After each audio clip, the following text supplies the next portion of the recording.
જોગીદાસ ખમાણ નામનો બારવટીયો અને બરોબર વિજયપુરીની સીમમાંથી નીકળ્યો. એમાં રબારીની દીકરી ગાયું ચારે છે. 18 વર્ષની રબારીની દીકરીને ગાયું ચારે ભાઈ.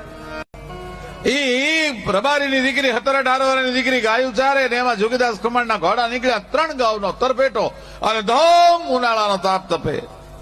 સૂરજનારાયણ બે નાડાવા હેઠો ઉતરી ગયેલો, ધરતી ત્રંબક વર્ણી બની ગયેલી અને જોગીદાસના ઘોડા નીકળ્યા.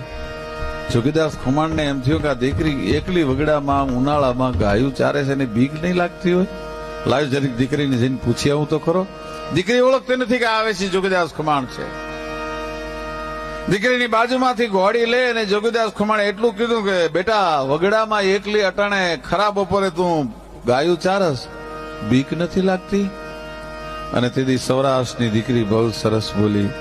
એણે એમ કીધું કે બાપુ જોગીદાસ ખમાણ જ્યાં સુધી બારવટે છે ત્યાં સુધી કોના બાપની તાકાત છે સૌરાષ્ટ્રની બેન દીકરીની સામે ઊંચી નજર કરી શકે.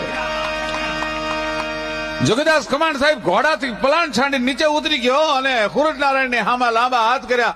કાય સૂરજનારાયણ, મારું બારવટું પાર પડે કે ન પડે એની મને પરવા નથી, પણ મારી દેશની બેન દીકરીનો આ જે વિશ્વાસ છે હે ઠાકર, આ વિશ્વાસ કોઈ દી ન તૂટવા દેતો સાહેબ. આ